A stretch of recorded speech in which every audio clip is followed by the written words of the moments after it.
जय हिंद एवरीवन।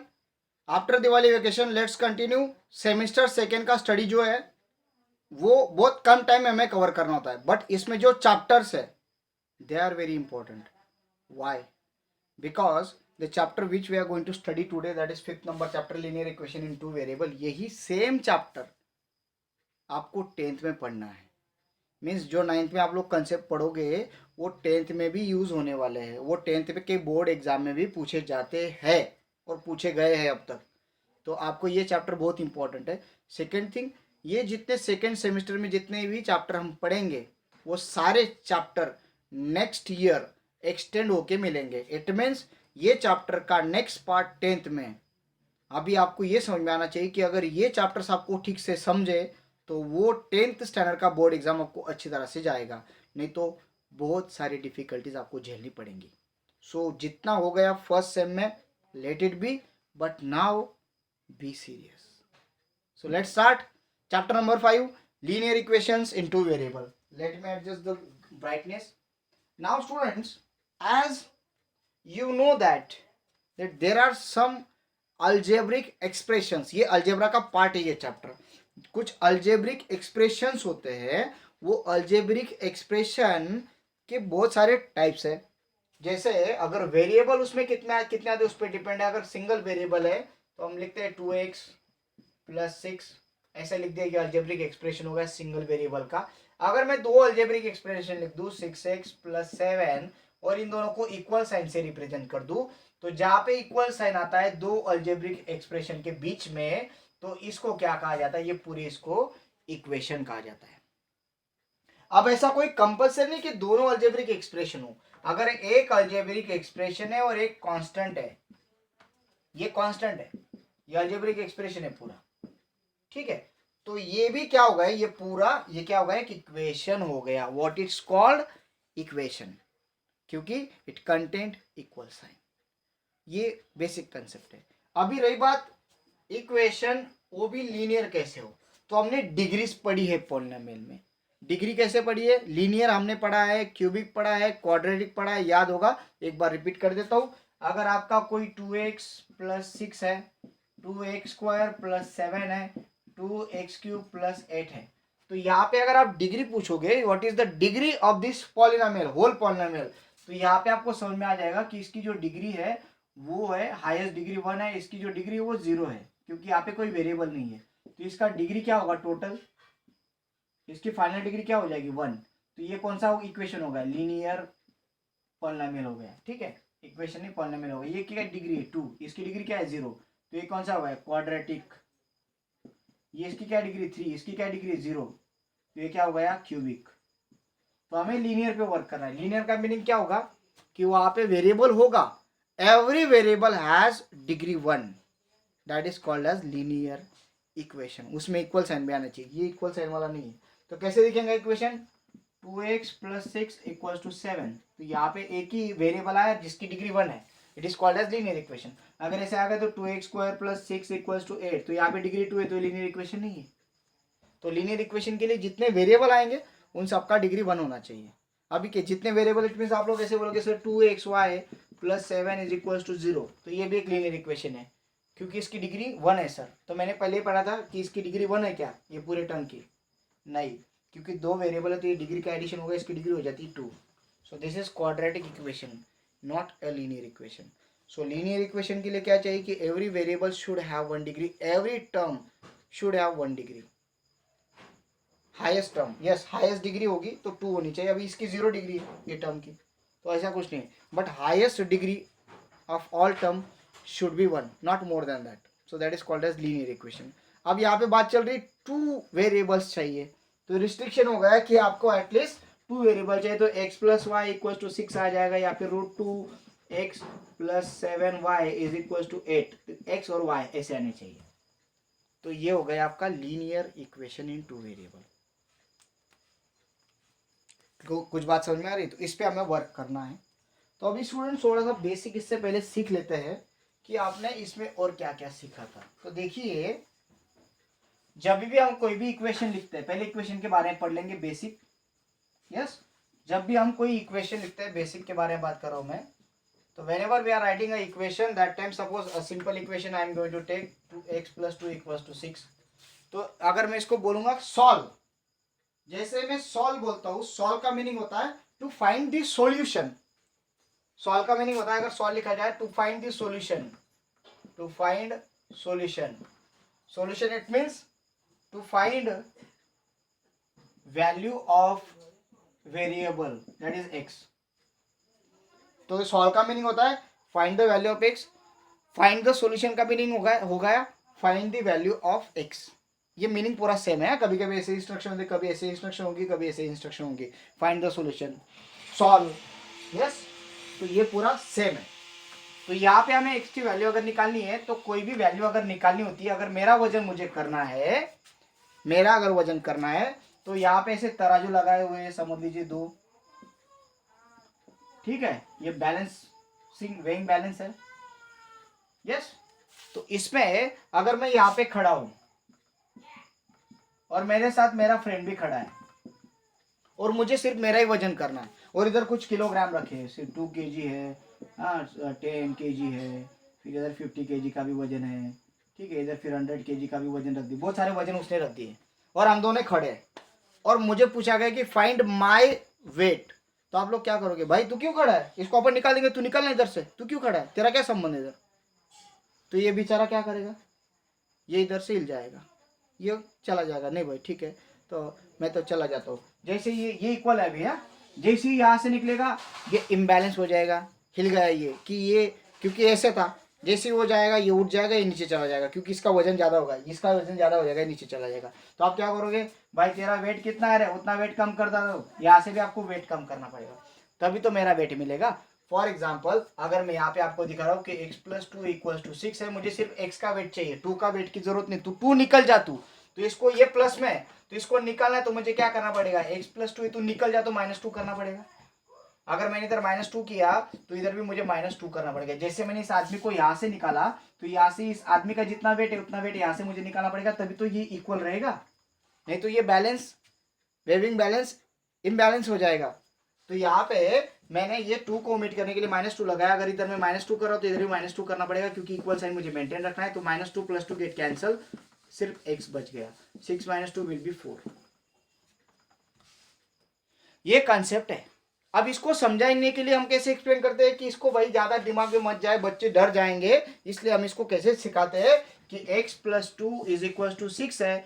2 इधर पॉजिटिव उधर जाएगा तो नेगेटिव, तो x = 6 - 2, तो x = कितना है भाई? 4. देखो आंसर तो वही मिल रहा है, बट आपको सिंपल प्रोसेस से समझाया जाता है.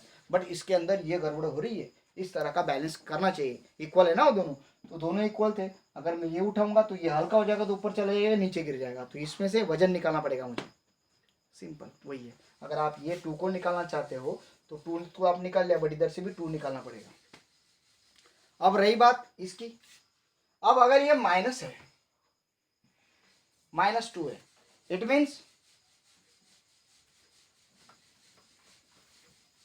मीन्स मुझे किसी चीज का वेट करना है. मेरे पास एक कोई बॉक्स है, वो बॉक्स की सारी चीजों का मुझे वेट करना है.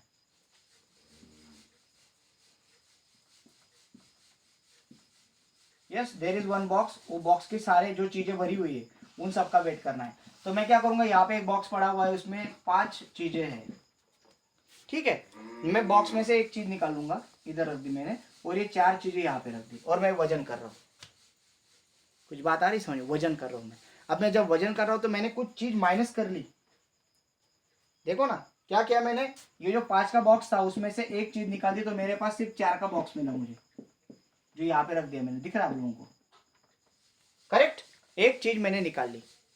आई हैव सब्ट्रैक्टेड वन थिंग. हाँ, और वो बॉक्स वहां पे रख दिया, तो मुझे करेक्ट वेट मिलेगा उसका? नहीं मिलेगा ना, क्योंकि वो कम है. उसमें से मैंने कम कर लिया कंपैरिजन करते समय, क्योंकि ये वजन इधर कम पड़ रहा था. तो मैं क्या करूंगा, जैसे ही मैं ये इसमें एक बॉल डालूंगा तो ये इसका वजन ज्यादा हो जाएगा. अगर मैं इसमें एक बॉल डाल रहा हूं तो इधर मुझे बॉल का हिसाब से मुझे वजन भी डालना पड़ेगा. फॉर एग्जाम्पल, मुझे यहाँ पे x की वैल्यू निकालनी है, बट x की वैल्यू निकालते समय यहाँ पे ये दिखा रहा है कि भाई x पूरा नहीं है, x में से 2 माइनस कर ली उसने. x की जो वैल्यू होगी 10 होगी, समझ लो, उसमें से 2 निकाल लिया. 2 निकालने के बाद वो 6 के बराबर हो रहा है. तो अभी यहाँ पे x की वैल्यू मुझे रियल मिल ही नहीं रही है, तो मैं क्या करूंगा भाई, 2 निकाल लिया ना तुमने, तो 2 डाल दो, तो x -2 है तो उसमें +2 डाल दो। तो अगर इधर +2 डाला, इधर अगर +2 डाल रहे तो उधर भी आपको डालना पड़ेगा +2। तो यहाँ पे -2 +2 गेट कैंसिल, क्या बच गया, x = 6 + 2 कितना हो गया, 8। अब इसको ही समझाने के लिए हम कैसे पढ़ाते आप लोगों को, x -2 = 6, ये 2 माइनस से उधर जाएगा तो प्लस, तो x = 6 + 2 कितना हो गया भाई, बताओ कितना हो गया, यस x = 8। तो ये हो गया कंसेप्ट। अभी नेक्स्ट, और इसमें है, समझ लीजिए कि मेरे पास ऐसे 2 बॉक्स हैं, कितने बॉक्स है, ऐसे 2 बॉक्स है जिसमें 5-5 चीजें भरी हुई है, ठीक है। ये दोनों बॉक्स उठा के मैंने यहाँ पे रख दिए, ये बॉक्स रख दिया, ये दूसरा बॉक्स रख दिया जिसमें यहाँ पे 3 चीजें, यहाँ पे भी ये, सर ये पूरी 5 चीजें, 2 बॉक्स रख दिया, 2 बॉक्स का वजन इतना है। इट मीन्स मैंने लिखा कि 2x = 6। अब मैं बोलूंगा भाई मेरे को 2 बॉक्स नहीं चाहिए, मेरे को एक ही बॉक्स चाहिए ना भाई, तो 2 बॉक्स क्यों रख रहा है, तो मैंने क्या बोला कि ये डबल है ना, तो मेरे को हाफ ही वजन चाहिए, करेक्ट है ना, दोनों का वजन इतना है तो हाफ वजन मीन्स एक का मिलकर, क्योंकि सभी बॉक्स का वजन तो सेम रहेगा, 2 बॉक्स रखे तो हाफ कर दो, हाफ करना मीन्स क्या, हाफ से मल्टीप्लाई करना, 2 से डिवाइड करना। तो मैंने एक बॉक्स निकाला, तो इधर से बॉक्स के साइज का वजन हाफ करना पड़ेगा, अगर मैंने इसका हाफ किया तो इसका भी मुझे हाफ वजन निकालना पड़ेगा। ऐसे अगर मैं इसको 2x को हाफ करूंगा तो इधर भी मुझे 6 को हाफ करना पड़ेगा, because of half get cancel, get cancel क्या हो जाएगा, 2 1 2 2 3 कितना आएगा, x = 3।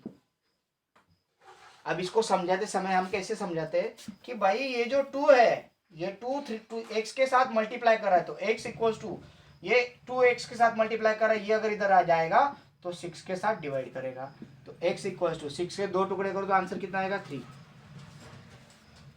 इतना इजी है, इतना इजी है, समझ में आ रही बात। तो रही बात डिवीजन की, तो डिवीजन का भी आपको मैं बता देता हूँ कि अगर मेरा वजन है, मेरे आधा वजन, मेरा आधा वजन 6 है, मेरा आधा वजन 6 है, अब आधा चलेगा क्या, नहीं, तो मेरा ये जो आधा वजन इसको डबल करना पड़ेगा, तो 2 से मल्टीप्लाई करना पड़ेगा मुझे, तो इधर अगर 2 से मल्टीप्लाई किया, इधर भी 2 से मल्टीप्लाई करना पड़ेगा, 2 गेट कैंसिल, कितना आया, x = 12। यस, x का हाफ अगर 6 है तो x कितना होगा, 12 होगा ना, 12 का हाफ ही 6 आएगा। सो इस तरह से हम इसको कैसे पढ़ाते, फिर x / 2, 2 डिवाइड को उधर जाएगा तो मल्टीप्लाई को, तो x = कितना आ रहा है, 12, तो वही आंसर आपको मिलता है।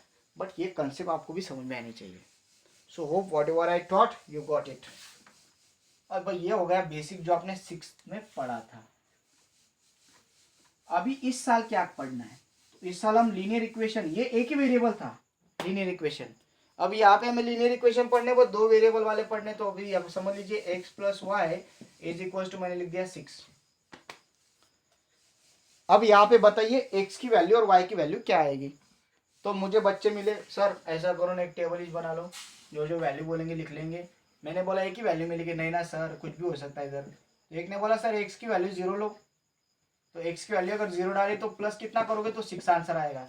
x की वैल्यू 0 तो y की वैल्यू क्या लेनी पड़ेगी, तो आंसर 6 आएगा। तो वो बोला y की वैल्यू 6 लेनी पड़ेगी सर, क्योंकि 0 + 6 क्या होगा, x + y कितना आना चाहिए, 6 आना चाहिए ना सर। देखो फिर करो, 0 + 6 6 आ रहा है, करेक्ट। अभी एक ने बोला नहीं सर x की वैल्यू 1 लो, तो y की वैल्यू कितनी आनी चाहिए, 5, 1 + 5 कितना आएगा, 6, करेक्ट। एक ने बोला 2 लो सर, तो इसकी वैल्यू 4 लेनी पड़ेगी, कितना आएगा, 6। एक बोला 3 लो सर, तो इसकी भी 3 लेनी पड़ेगी, आंसर क्या आ गया, 6। इसके अगर मैं 4 ली तो इसके आ जाएगी 2, आंसर आ गया 6। इसके अगर 5 ली तो इसके आ जाएगी 1, आंसर आ गया 6। इसकी अगर 6 ली, इसके लिए 0, आंसर आ गया 6। अब आगे तभी भी बच्चे नहीं रुके, बच्चे ने बोला नहीं सर 6 के आगे नंबर लिखो सर, जैसे 0 1 2 3 4 5 6, 6 के आगे नंबर आता है 7, तो इसे ये डिक्रीज होते जा रहा है, 6 5 4 3 2 1 0, -1 ले लो सर, 7 - 1 6, अरे बाप और चलेगा। तो यहाँ पे क्या बोलेंगे वो, सर फिर 7, फिर 8 ले लो सर, 8 - 2 6, सर फिर 9 - 3 6, सर फिर 10 - 4 6, सर फिर 11 - 5 6, सर फिर 12 - 6 6 हो जाएगा सर। ऐसे इनफाइनाइट वैल्यू, इनफाइनाइट वैल्यू आप इसकी लिख सकते हो, किसकी, इसकी करोड़ों वैल्यू आप लिख सकते हो, करोड़ों, पागल हो जाओगे आप लोग, कभी भी खत्म नहीं होगा। लिखते जाओ ना, खत्म थोड़ी होगा ये 12 12 डॉट डॉट डॉट, ये भी निगेटिव में जाते जाएगा, ये करोड़ों निगेटिव में जाएगा, ऊपर का करोड़ों पॉजिटिव में जाएगा। तो यहाँ पे कुछ गड़बड़ है, क्योंकि ना हमें एक्स और वाई की कांस्टेंट वैल्यू नहीं मिल रही, यहाँ पे इनफाइनाइट वैल्यूज मिल रही, इनफाइनाइट। दिक्कत हो जाती है। तो ये दिक्कत को सॉल्व करने के लिए और एक टेक्निक है जो हम पढ़ेंगे कल। यस, तो यहाँ तक ठीक है कि अगर कोई लीनियर इक्वेशन है तो उसके कितने सॉल्यूशंस होते हैं, याद रखिए कितने सॉल्यूशंस रहेंगे, infinite solutions. a single linear equation in two variable, single linear equation in two एक लीनियर इक्वेशन टू वेरिएबल का, उसके इनफाइनाइट सॉल्यूशंस मिलते हैं। कितने मिलते हैं, infinite. Remember this one. Meet you tomorrow. Thank you, have a great day, be connected, and those who are interested for class, contact them, contact me please. Thank you, have a great day.